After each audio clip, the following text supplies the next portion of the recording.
దేవుని వాక్యం నుండి హెబ్రీ పత్రిక 2వ అధ్యాయము 10వ వచనం అందరం కలిసి చదువుకుందాం. Hebrews chapter 2 verse 10. ఎవని నిమిత్తము సమస్తమును ఉన్నవో, ఎవని వలన సమస్తమును కలుగుచున్నవో, ఆయన అనేకులైన కుమారులను మహిమకు తెచ్చుచుండగా వారి రక్షణకర్తను శ్రమల ద్వారా సంపూర్ణునిగా చేయుట ఆయనకు తగును. యేసుక్రీస్తు ప్రభువు దేవాతి దేవుడు అయినప్పటికీ ఆయన మానవ రూపిగా మన కొరకు ఈ లోకానికి వచ్చాడు. There are so many reasons why Jesus came down to this earth. ఈ ప్రపంచంలోకి, భూమి మీదకి దేవుడు ఎందుకు అడుగు పెట్టాడు అనడానికి చాలా కారణాలు ఉన్నాయి. ప్రాముఖ్యమైన కారణం ఏంటంటే మనల్ని రక్షించడానికి, మన పాపముల నిమిత్తము ఆయన శిలువ మరణం పొందడానికైతే. మరి అనేకమైన కారణాలు ఏంటి అని ఆలోచిస్తే, అనేకమైన కారణాల్లో ఒక ముఖ్యమైన కారణము ఆయన అన్ని విషయాల్లో మనకు మాదిరి ఉంచడానికి ఈ లోకానికి నీవలే నావలే రక్త మాంసములలో పాలివాడిగా ఈ లోకానికి ఆయన దిగి వచ్చాడు. ఈ వచనంలో మనం గమనించినట్లయితే యేసుక్రీస్తు ప్రభువు ఈ లోకానికి ఎందుకు వచ్చాడో, లోకంలో ఉన్నప్పుడు ఆయన బ్రతికినప్పుడు ఎటువంటి అనుభవాల గుండా యేసుక్రీస్తు ప్రభు వెళ్ళారో మనం గమనించవచ్చు. ఒక మనిషి జీవితాన్ని ఆ మనిషి జీవిత అనుభవాలు డిఫైన్ చేస్తూ ఉంటాయి కదండి. Our life experiences actually define our life. మన జీవితంలో మనం వెళ్ళే అనుభవాలు, మనం నడిచే మార్గము, మనం పొందే అనుభూతులు మన జీవితాన్ని ఒక మాటలో చెప్పాలంటే డిఫైన్ చేస్తూ ఉంటాయి. యేసుక్రీస్తు ప్రభు ఈ లోకంలో కేవలం 33.5 సంవత్సరాలు మాత్రమే బ్రతికారు. But he lived such an impactful life. చాలామంది 100 సంవత్సరాలు బ్రతికి కూడా వారు చనిపోయిన మరుక్షణం వారి గురించి ఎవరు మాట్లాడుకోరు, వారిని ఎవరు జ్ఞాపకం చేసుకోరు, వారి కోసం కన్నీరు కార్చేవారు బహు కొద్ది మంది ఉంటారేమో. కానీ యేసుక్రీస్తు ప్రభువారు చనిపోయి 2020 సంవత్సరాలు దాటిపోయింది ఇప్పటికీ. But still the world is talking about him. ప్రపంచం ఇంకా ఆయన గురించి మాట్లాడుకుంటుంది. ప్రపంచం ఇంకా ఆయన జీవితం నుండి ఎన్నో పాఠాలు నేర్చుకుంటుంది. ప్రపంచంలో అనేక మంది ఆయన జీవితం ద్వారా, ఆయనతో కనెక్ట్ కావడం ద్వారా వారి జీవితాల్లో గొప్ప కార్యాలను చూస్తున్నారు. యేసుక్రీస్తు ప్రభు వారి శక్తిని, ప్రభావాన్ని ఇన్ని వేల సంవత్సరాలు అయినప్పటికీ మనుషులు అనుభవిస్తున్నారు అంటే కారణం ఏంటంటే ఆయన కేవలం మనిషి కాదు, మన కొరకు మానవ రూపాన దిగి వచ్చిన దేవుడు. యేసు ప్రభు మానవ రూపాన ఈ లోకంలో కేవలం 33.5 సంవత్సరాలు బ్రతికితే, ఆ 3.5 సంవత్సరాల ఆయన యొక్క ప్రయాణం, దాన్ని public ministry of Jesus Christ అంటారు. ఎందుకంటే 12 సంవత్సరాల నుండి 30 సంవత్సరాల వరకు యేసుక్రీస్తు ప్రభు ఏం చేశారు ఆ వివరాలు ఎక్కువగా బైబిల్లో చూడం. కానీ 30 సంవత్సరాల నుండి 33.5 సంవత్సరాల వరకు అంటే 3.5 yearsలో ఆయన పబ్లిక్ మినిస్ట్రీ చేసి అనేక మంది ప్రజలకు తను తాను కనుపరుచుకుంటూ, తన మహిమను కనుపరుస్తూ, అనేకమైన అద్భుత కార్యాలు చేస్తూ, దేవుని రాజ్య సంబంధమైన విషయాలు బోధిస్తూ ఆయన బ్రతికారు. And the most crucial thing, ఆయన జీవితంలో అత్యంత ప్రాముఖ్యమైన ఘట్టం ఏది అని మనం ఆలోచిస్తే, the last days of Jesus, Yesukristu ప్రభు శిలువ మరణం పొందిన ఆ ఆఖరు గంటలు, లేకపోతే ఆఖరు దినాలు, ఆఖరు రోజులు అని మనం చెప్పుకోవచ్చు. యేసుక్రీస్తు ప్రభువు ఆయన జీవితంలో ఎటువంటి అనుభవాల గుండా వెళ్ళారు అని మనం ఆలోచన చేస్తే, ఇప్పుడు మనం చదివిన హెబ్రీ పత్రిక 2వ అధ్యాయము 10వ వచనం. ఎవని నిమిత్తము సమస్తమును ఉన్నవో, ఎవని వలన సమస్తమును కలుగుచున్నవో, ఆయన అనేకులైన కుమారులను మహిమకు తెచ్చుచుండగా వారి రక్షణకర్తను శ్రమల ద్వారా సంపూర్ణునిగా చేయుట ఆయనకు తగును. మేడ్ పర్ఫెక్ట్ త్రూ సఫరింగ్ అనే మాట అక్కడ మనం చూస్తున్నాం. శ్రమల ద్వారా యేసుక్రీస్తు ప్రభు పరిపూర్ణునిగా అయ్యాడు అంటే ఇప్పుడు మనకు ఒక అనుమానం రావచ్చు. అదేంటంటే యేసు ప్రభు పర్ఫెక్ట్ కాదా అండి? దేవుడు మానవ రూపంలో వచ్చినప్పుడు ఆయనలో దైవత్వం అలాగే ఉంటుంది కాబట్టి ఆయనలో పర్ఫెక్షన్ లేదా అని అడిగితే, యేసుక్రీస్తు ప్రభు he is perfect in every way. ఆయన అన్ని విషయాల్లో పరిపూర్ణుడుగానే ఉన్నాడు. ఎక్కడ ఆయన్ని వేలెత్తి చూపించగలిగేటట్లుగా ఆయనలో ఏ విధమైన కళంకం కానీ, కల్మషం కానీ, పాపం కానీ మనకు కనబడదు. అయితే యేసుక్రీస్తు ప్రభు అన్ని విషయాల్లో మనకు మాదిరి ఉంచాడు కనుక ఆయన శ్రమ పొందుట ద్వారా పరిపూర్ణునిగా చేయబడ్డాడు అనే మాట వాక్యంలో మనం చూస్తున్నాం. విశ్వాస జీవితంలో కూడా శ్రమలు అనేవి a very integral part of the life of a believer. విశ్వాస జీవితంలో శ్రమలు అనేవి మన జీవితంలో ఒక భాగము. జీవితంలో ఖచ్చితంగా ఈ శ్రమలు అనే ఫేజ్ గుండా మనం ఆయా సమయాలలో వెళ్తూ ఉండాల్సి వస్తూ ఉంటుంది. అవి బహుశా అవమానకరమైన మాటలు అవ్వచ్చు, లేకపోతే నిందలు అవ్వచ్చు, ఫైనాన్షియల్ క్రైసిస్ అవ్వచ్చు, ఒక ఆశీర్వాదం కొరకు, ఒక బ్రేక్ త్రూ కొరకు కనిపెడుతూ, it may be just waiting for a blessing, ఒక ఆశీర్వాదం కొరకు ఎదురు చూసి నువ్వు నిరాశ పడిపోతూ ఉండొచ్చు. అదే ఒకవేళ ఒక ఆశీర్వాదం కొరకు కనిపెట్టడమే ఒక శ్రమలాగా నీ జీవితంలో అనిపించవచ్చు. ఒకవేళ అవి ఆకలి బాధలు అయిండొచ్చు. మరి ఏదైనా విశ్వాస జీవితంలో శ్రమలు మాత్రం ఖచ్చితంగా ఉంటాయి. శ్రమలు అనేవి ఖచ్చితంగా విశ్వాస జీవితంలో ఉంటాయి అని మనం గుర్తించాలి. శ్రమలను ఎస్కేప్ అవ్వాలి అనుకుంటే పరిపూర్ణతలోకి నువ్వు సాగిపోవడానికి నీకు ఇష్టం లేదన్నమాట. యేసుక్రీస్తు ప్రభువే శ్రమల ద్వారా ఆయన పరిపూర్ణుడు అయ్యాడు అంటే అర్థం ఏంటంటే, మనుషులుగా ఉన్న మనందరం కూడా పరిపూర్ణత వైపుగా సాగిపోవాలంటే మనము వెళ్ళే శ్రమలు ఖచ్చితంగా మనకు దోహదపడుతూ ఉంటాయి. చూడండి, ఒక ప్రోడక్ట్ ఏదైనా ఒక ఫినిష్డ్ ప్రోడక్ట్గా రావాలంటే దాన్ని ఒక క్రాఫ్ట్స్మెన్, ఒక నైపుణ్యత కలిగిన వ్యక్తి దాన్ని తన చేతిలోకి తీసుకొని పరీక్షిస్తాడు. ఏ ప్రోడక్ట్నైనా మార్కెట్లోకి రిలీజ్ చేయాలంటే దానికి క్వాలిటీ టెస్టింగ్ అని ఒకటి ఉంటుందండి. అంటే ఆ పర్టిక్యులర్ ప్రోడక్ట్ సిద్ధపరచబడిన తర్వాత కొంతమంది క్వాలిటీ చెక్ మేనేజర్స్ ఉంటారు. వాళ్ళు వెళ్ళి ఆ ప్రోడక్ట్ అనుకున్నట్లుగా వచ్చిందా లేదా, ప్రాపర్ క్వాలిటీలో ఉందా, తర్వాత దాని యొక్క విధి విధానాలన్నీ సరిగ్గా ఉన్నాయా లేదా అని పరీక్షించి క్వాలిటీ టెస్టింగ్ ఓకే చేసిన తర్వాత ఆ ప్రోడక్ట్ ఒక ఫినిష్డ్ ప్రోడక్ట్గా మరి మార్కెట్లోకి రిలీజ్ అవుతూ ఉంటుంది. విశ్వాస జీవితంలో కూడా చాలాసార్లు పరిపూర్ణత వైపుగా సాగిపోవాలి అనే ఆశ మనకు ఉంటుంది. కానీ పరిపూర్ణత వైపుగా సాగిపోవాలంటే, పరిపూర్ణులంగా మారాలంటే శ్రమలు అనే ఒక ఫేజ్ గుండా వెళ్ళాలి అని చాలాసార్లు మనకు తెలియదు.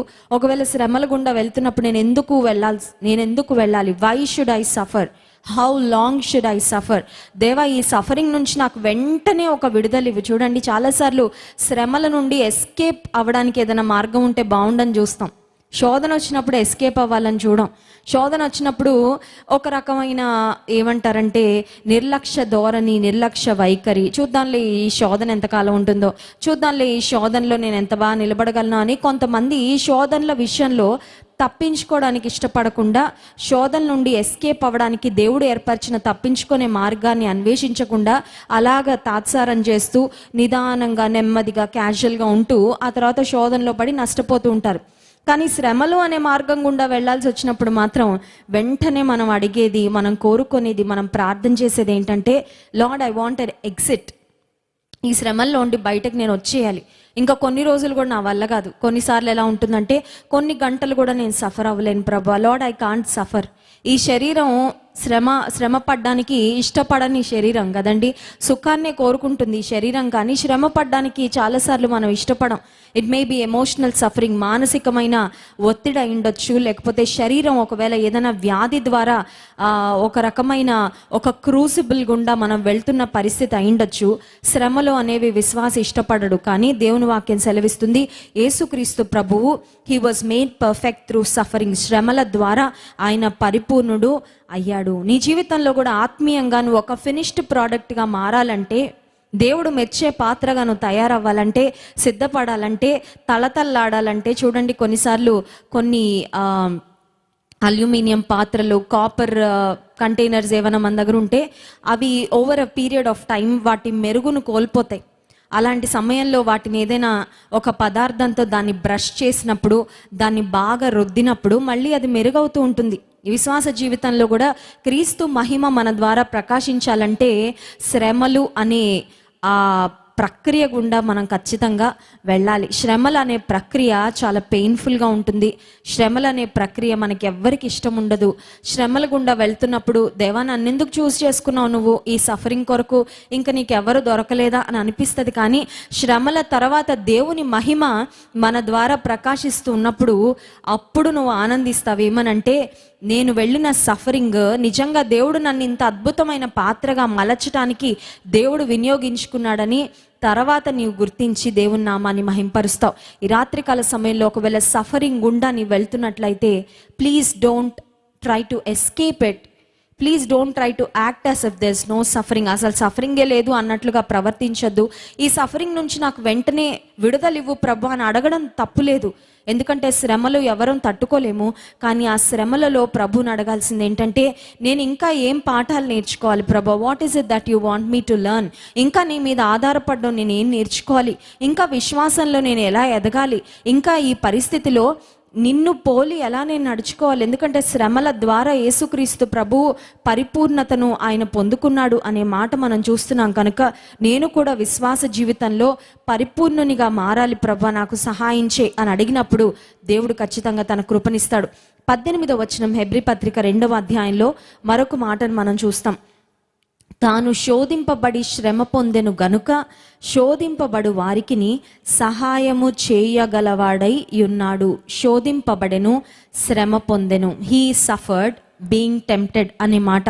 యేసుక్రీస్తు ప్రభుకు టెంప్టేషన్ అంటే ఏంటో తెలుసు, యేసుక్రీస్తు ప్రభుకు సఫరింగ్ అంటే కూడా తెలుసు. ఇంకోటి ఏంటంటే, ఈ ప్రపంచం మొత్తంలో హయ్యెస్ట్ ఫార్మ్ ఆఫ్ సఫరింగ్ ఎవరు పొందారంటే అది యేసయ్యే.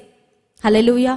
అది ఆయన చేసిన పొరపాట్లకో, ఆయన చేసిన భయంకరమైన కార్యాలకు కాదు, కానీ సమస్త మానవాళి యొక్క పాపాన్ని ఆయన మీద వేసుకోవడం ద్వారా the highest form of suffering, భయంకరమైన క్రిమినల్స్కు కూడా వెయ్యని ఘోరాతి ఘోరమైన శిలువ మరణాన్ని యేసుక్రీస్తు ప్రభువుకు విధించి చిత్రహింసలు ఆయనకు పెట్టారంటే ఒక హైయెస్ట్ ఫార్మ్ ఆఫ్ సఫరింగ్. అంటే మనిషి ఒక మానవ శక్తితో భరించలేనంత శ్రమను యేసుక్రీస్తు ప్రభు పొందాడు. అయితే వాక్యం సెలవిస్తుంది, యేసుక్రీస్తు ప్రభు కూడా శోధింపబడి శ్రమ పడ్డాడు కనుక శోధింపబడే వారికి, అంత మాత్రమే కాదు శ్రమ పడే వారికి కూడా ఆయన ఖచ్చితంగా సహాయము చేయగలడు. హల్లెలూయా. మనం ఏదైనా ఒక మార్గంలో వెళ్తున్నప్పుడు ఆ మార్గంలో మనకంటే ముందు ప్రయాణం చేసిన వారు ఎవరైనా ఉంటే వారిని చూస్తే మనకి ధైర్యం వస్తుంది, వారిని చూస్తే ఇన్స్పైర్ అవుతాం, వారిని చూసి కొన్ని పాఠాలు నేర్చుకోవాలనుకుంటాం.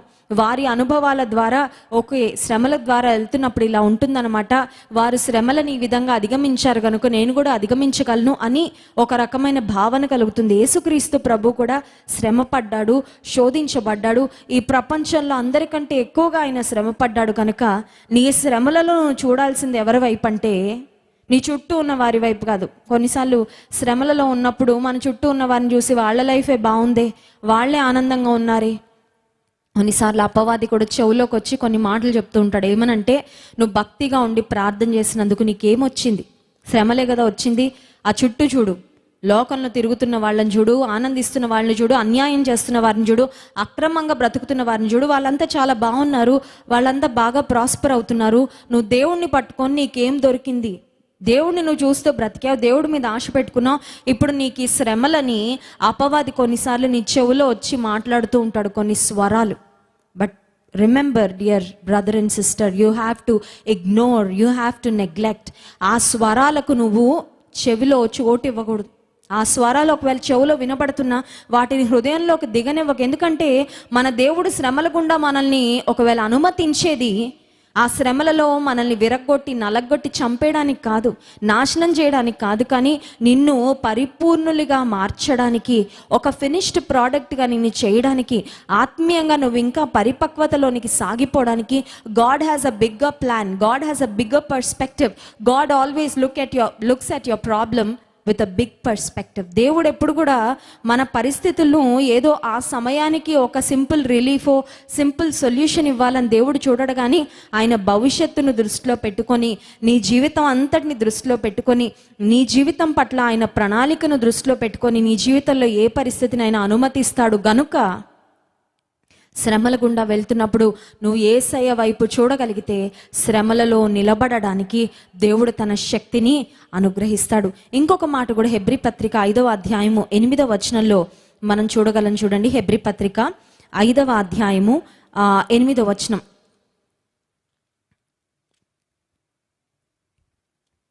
ఆయన కుమారుడై ఉండియు తాను పొందిన శ్రమల వలన విధేయతను నేర్చుకొనెను. ఇందాక మొదటి మాట చూసాం, శ్రమల ద్వారా పరిపూర్ణత పొందుకున్నాడని. సో పర్ఫెక్షన్ త్రూ సఫరింగ్ అనే మాట ఇందాక చూసాము.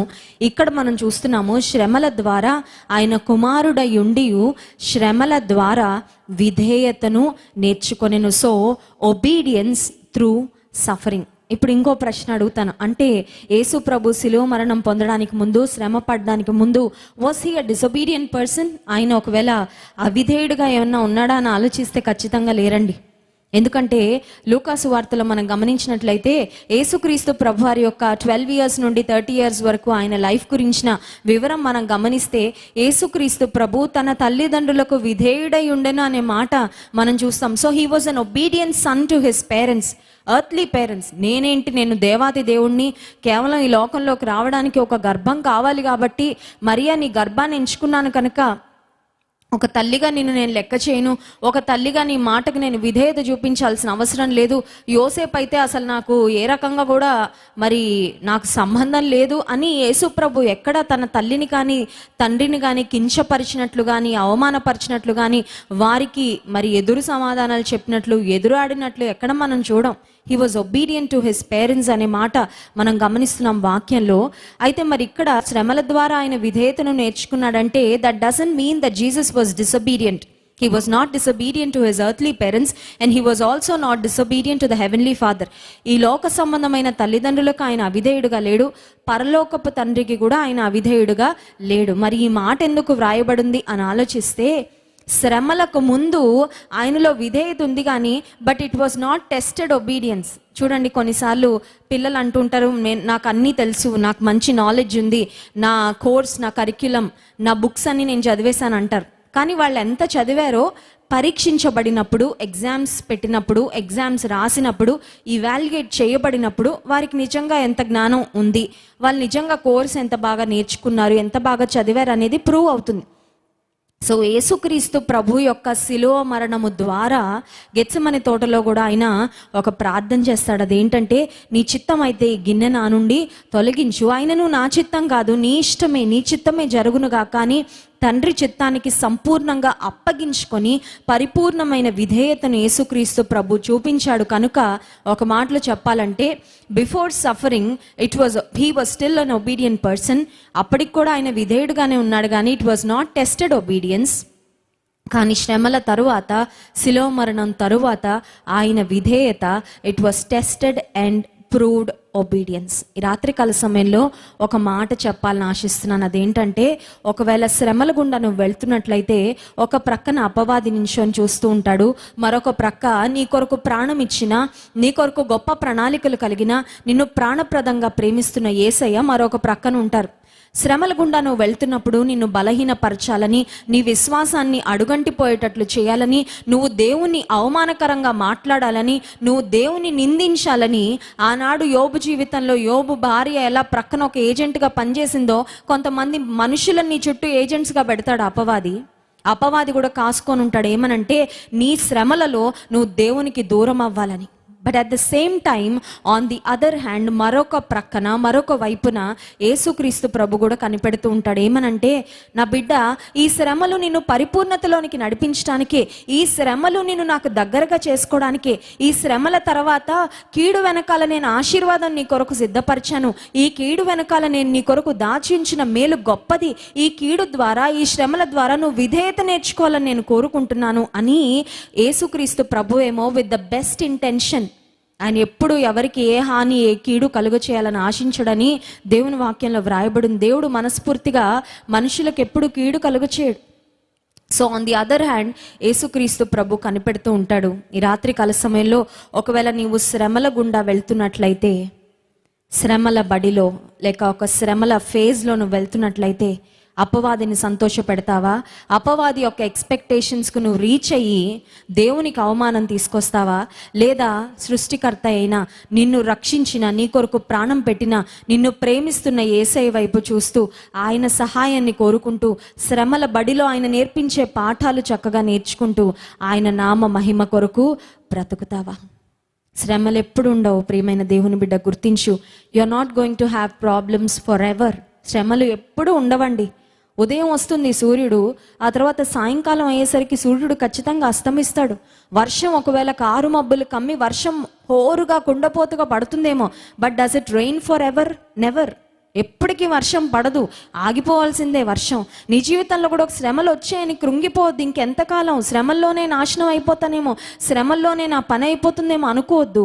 దేవుడు నీ జీవితంలో సూర్యోదయాన్ని ఇస్తాడు. అయితే శ్రమల బడిలో నువ్వు పాఠాలు బాగా నేర్చుకోగలిగితే, శ్రమల బడిలో నీ కొరకు శ్రమ పడి మనకంటే ముందుగా మరి అనేకమైన శ్రమలు పొందిన యేసుక్రీస్తు ప్రభువును చూసి ఆయన సహాయాన్ని నీవు కోరుకోగలిగితే శ్రమల తరువాత గొప్ప ఆశీర్వాదము, గొప్ప మేలు, గొప్ప అభివృద్ధి, గొప్ప మహిమ దేవుడు నీకు కలుగచేస్తాడు. అట్టి కృప ఈ రాత్రికాల సమయంలో శ్రమల గుండా వెళ్తున్న దేవుని ప్రజలకు దేవుడు అనుగ్రహించునుగాక. ఆమేన్.